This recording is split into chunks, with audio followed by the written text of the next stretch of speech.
Good morning and welcome to the Sunday service of the Unitarian Universalist Fellowship of Lake Norman. Our members follow different paths to find purpose and meaning, but we are united in the belief in the inherent dignity of the human being. We hope to express our faith in acts of compassion and justice. We are a liberal and open faith community, and everyone is welcome, regardless of race, sexual orientation, gender, economic status, or ability. Now we light our chalice to illuminate the world. We hope in seeking truth to be just and in justice to be loving. I'm pleased to introduce our speaker, Laurie Walker, who is a member of our congregation and a charter member of the Unitarian community. This morning, Laurie will be speaking about a very topical subject, hope, and the title is Hope is the Thing with Feathers. And now, Laurie Walker. Good morning. I begin our reflection today with a children's story about John Murray. It's called John Murray and the Winds of Change. You never know what the wind will blow in or which way the wind blows. The wind can change directions and maybe change your life. It happened to John Murray. As a young man, John Murray had an excellent fortune blow his way. He had a fine education, a steady job, a loving wife, and a young son. Life was good. Then suddenly everything changed.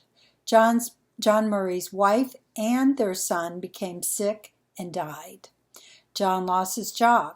He lost all his money and was put in jail because he could not pay bills. John was a religious man, a Universalist, who had even preached about a loving God. Now he was not so sure what he believed. He felt his life was over. Friends urged him to go someplace where he could start again. So he sailed to America on a ship named the Hand in Hand. The wind blew the ship toward their destination, New York. But then fog rolled in and the ship ran aground in New Jersey instead.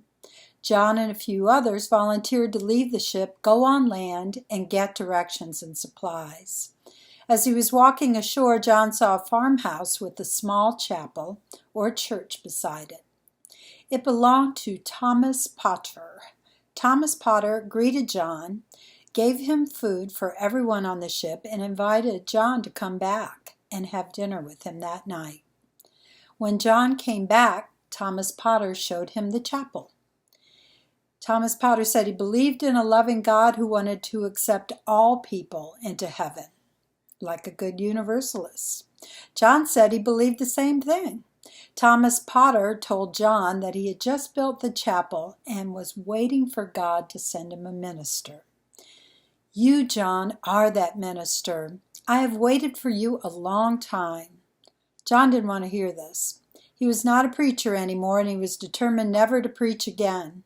Yet Thomas Potter seemed confident that John was the Universalist preacher he had waited for, and asked John to preach on Sunday. I can't preach on Sunday, said John, because as soon as the wind changes, my boat will set sail and I must be on it.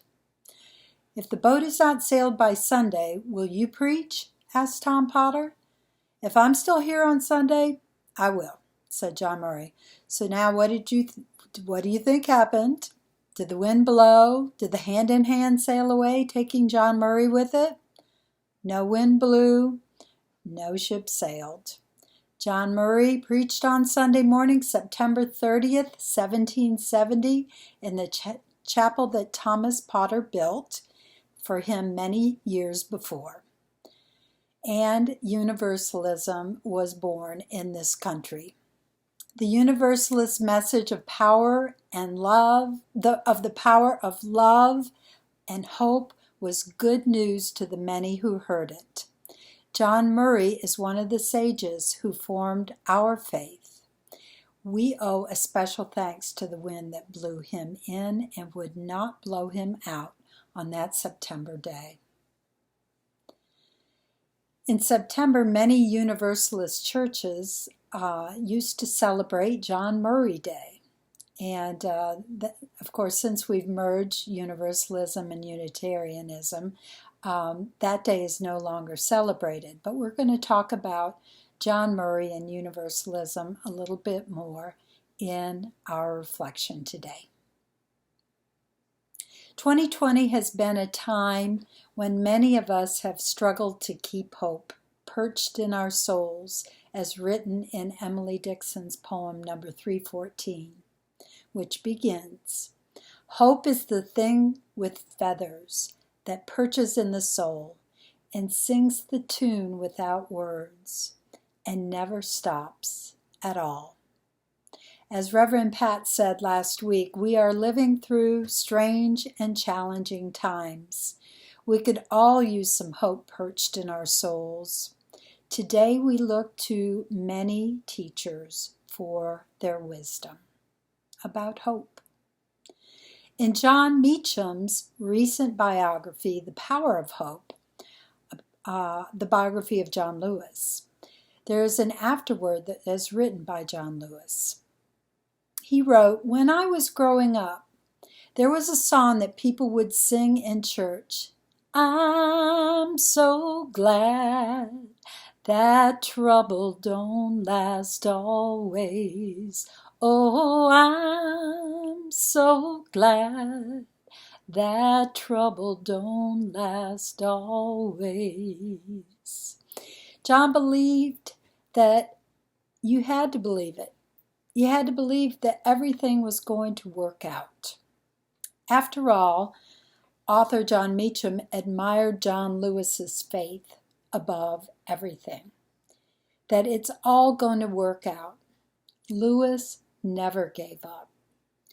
Another of my favorite stories about John Lewis was written by Parker Palmer in his book called Healing the Heart of Democracy. Parker recounts a conversation that he overheard on a bus on an anniversary trip to Selma. And John Lewis was talking with a person in the seat in front of him. And he talked about an incident that happened at a bus station in Rock Hill, South Carolina, very near us. John and a friend were beaten bloody with baseball bats, and they did not fight back or press charges. 48 years later, one of the perpetrators walked into Mr. Lewis's office in Washington, D.C. with his middle-aged son. He said, "My name is Edmund Elwyn Wilson. I'm one of the men who beat you in the bus station back in 1961 in Rock Hill, and I want to atone for the terrible thing that I did. So I've come to seek your forgiveness. Will you forgive me?" After John Lewis described how he forgave him and told the friend on the bus how they both wept and they hugged, he said, just seemingly in a reverie, in a very, very soft voice, as if he was speaking to himself, "People can change." Yeah, people can change. Meacham, who wrote The Power of Hope, makes the argument in his introduction that Lewis wasn't just saintly, but in fact a saint. He wrote, "John Robert Lewis embodies the traits of a saint in the classical Christian sense of the term. One test of a saint, closely tied to the test of a martyr, is the willingness to suffer and die for others, which Lewis was willing to do, again and again and again. We don't have saints in our faith, but we surely have sages who have lit the path for us. To celebrate the beginnings of universalism in this country, every September, as I mentioned, Universalist churches celebrated John Murray Day, the John that came over in the ship on September 30th, 1770. From these Universalist roots, we can look to Universalist preacher, teacher, and prophet Clarence Russell Skinner to highlight an important part of the heritage of Universalism and examine our roots on the subject of hope. Skinner died before the combined UU history began in 1961. When UUs merged, the Universalists were by far the smaller denomination, and in many ways, Unitarians drove the narrative. In the years since, that's changed, and we're investigating more and more of our Universalist past. I feel Skinner's words are especially relevant for our times. I rely heavily for this part of my reflection from a sermon given at the UU congregation of Asheville in September 2018, and that sermon was called What Hope Looks Like. Skinner's early life reminded me a little of the story of Alexander Hamilton in that he seemed destined for greatness. His early rise in the Universalist Church was remarkable. His forebears, going back 3 generations, were Universalists. Many of his extended family were actors, and Skinner considered acting, but instead followed a path of ministry. Many accounts detail his very shy personality, but when he got in the pulpit, he was fiery. He went to a Universalist college and was hired by a Universalist church in New York City, right out of college. He started working as an assistant minister without spending a day in seminary. A couple years later, he was ordained to the ministry and called to his first church in Mount Vernon, New York. His church began doing outreach in New York City in the tenements area. New York City was the city of his upbringing, but he had never seen or experienced the poorer side of the city. The tenements were crowded, filthy, rife with crime, vice, and corruption. And his work there lit a fire under him and an outrage that never went out. This also happened to be the time in the birth of the social gospel movement, clergy who argued for making improvement of social conditions the work of the church. Skinner signed on and organized a meeting of New York ministers to advance it called the Church Peace Union. Skinner grew his church in Mount Vernon and left for a larger church, Grace Universalist Church in Lowell, Massachusetts, where he organized the first church forum in New England, inviting speakers of many disciplines, religion, politics, economics, to address the topics of the day, and it drew enthusiastic audiences that filled the hall. At just 6 years in the ministry, he formed the Universalist Service Committee, which was the predecessor of our own UU Service Committee, to identify social need and offer aid. At 10 years of ministry, he was offered the position of Professor of Applied Christianity at Crane Theological School at Tufts University, the premier training ground for Universalist ministers. At that point, 10 years into his work, Skinner still had not attended seminary. The Universalist Church was changing, looking outward in a way it had not done in the past. The teachings of Skinner's were just the kind of voice they were looking for. At the start of World War I, when Skinner announced that he was a pacifist and opposed the war, his defenders protected him. Skinner gave a fiery speech in Boston's Faneuil Hall, espousing his grand vision of a united world community. He argued that the Universalist Church was just the place to grow it. Many called him a socialist. In 1917, Skinner wrote a Declaration of Social Principles, adopted by the denomination, laying out the many ills facing the world and calling for an economic order to give each person an equal share, a social order assuring equal rights to all, and a moral order in which all law and action shall be an expression of the moral order of the universe. And finally, a spiritual order arising from the efforts of all people to build a beloved community. While Universalists had long been progressive, they were not social activists. Skinner was well aware of this, and it frustrated him. In 1924, in the face of rebuffs for his views, Skinner aired his feelings in a widely circulated poem called In Times of Disillusion. In it, he acknowledged all the ways that people's dreams were disappointed, but insisted, these are his words, I still proclaim the vision splendid, till it strikes God fire in old and broken hearts, and urges on the world to consummate its dream. I will live and communicate with hope. I will light a candle and dream. Skinner believed that everyone had the possibility of a fire within. He believed it for every human being. Listen to his fire when he said, we are so made that we simply cannot escape the necessity of reaching upward and outward towards something greater than ourselves. Whatever the unseen and distant goals, we have never lived a dreamless life, content to adjust our whole being to things as they are. No, he said, there is a fire, there is a hunger within us that brings forth a radiant hope.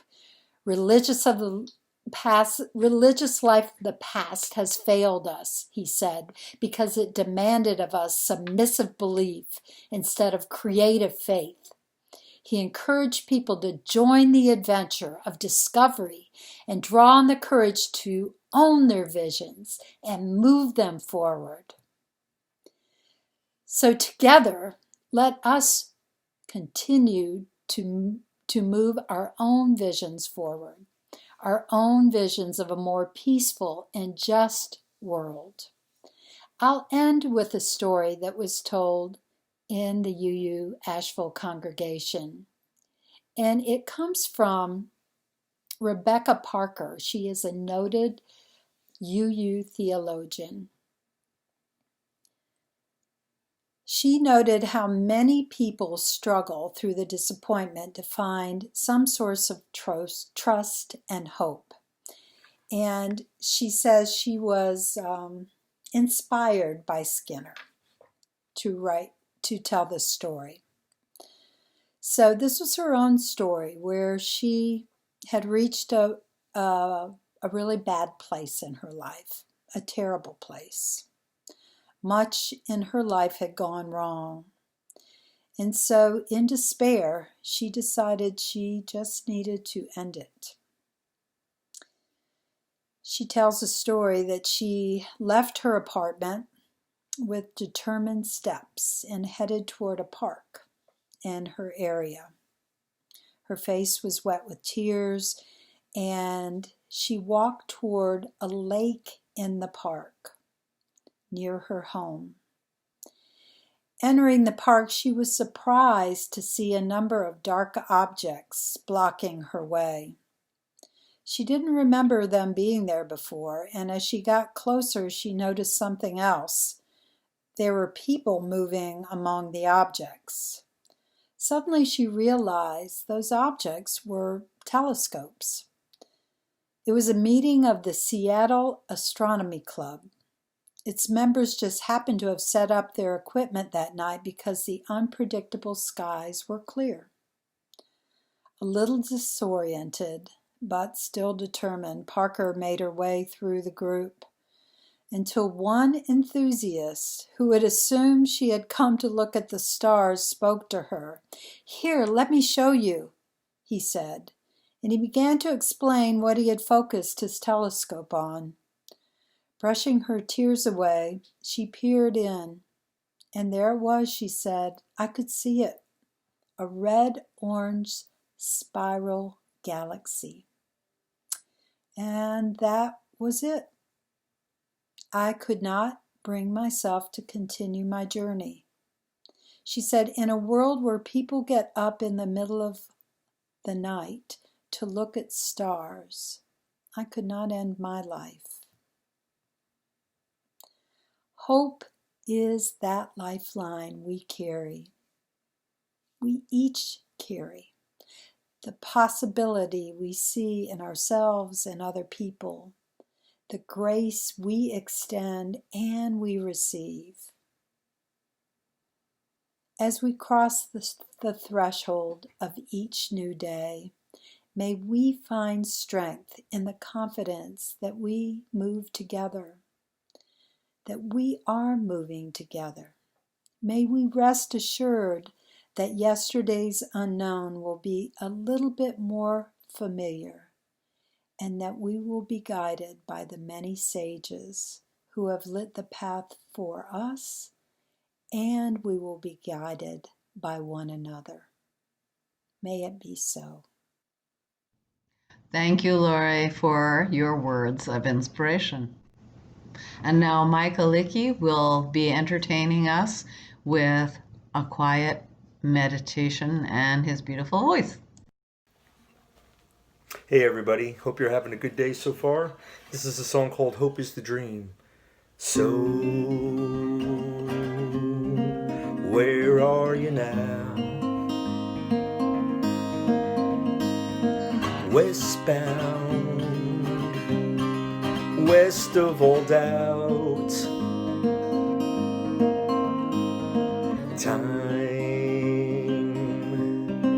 Time heals all pain. Someday we'll rise again.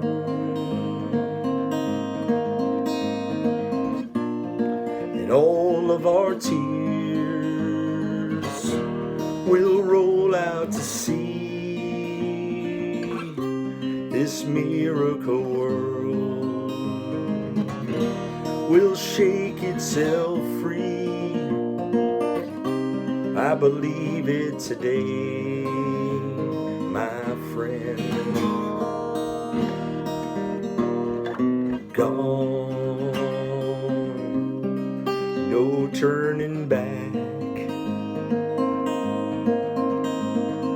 One way, right down this track.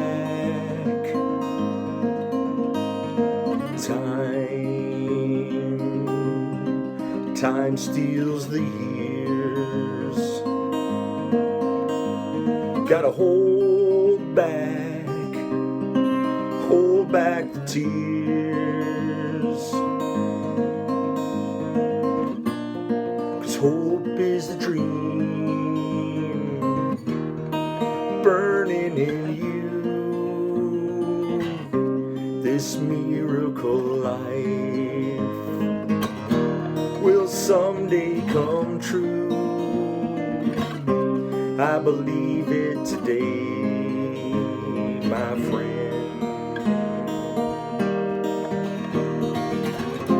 It's a multicolored morning. Maybe it's the long-awaited dawn. Maybe it's your destiny arriving. Roll your tomorrows into one.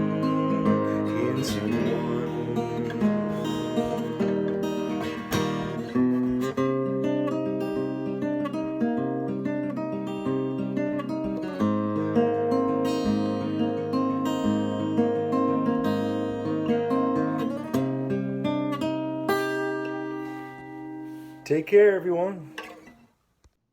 Thank you, Mike, for the lovely music, and thank you, Laurie, again for your encouragement. If you're a visitor today, welcome. And if you look down at the bottom of the screen and you would like to have a chat, Our membership coordinator is Linda Heidenberg. You'll find her information right below. Members and friends, we are partners with UU Forward. If you are interested, please take a look at their link and get involved in their acts of justice. Members, please keep your pledges current so that we can restart as soon as this whole thing is over. Now, let's move forward with dignity and respect and a lighter spirit.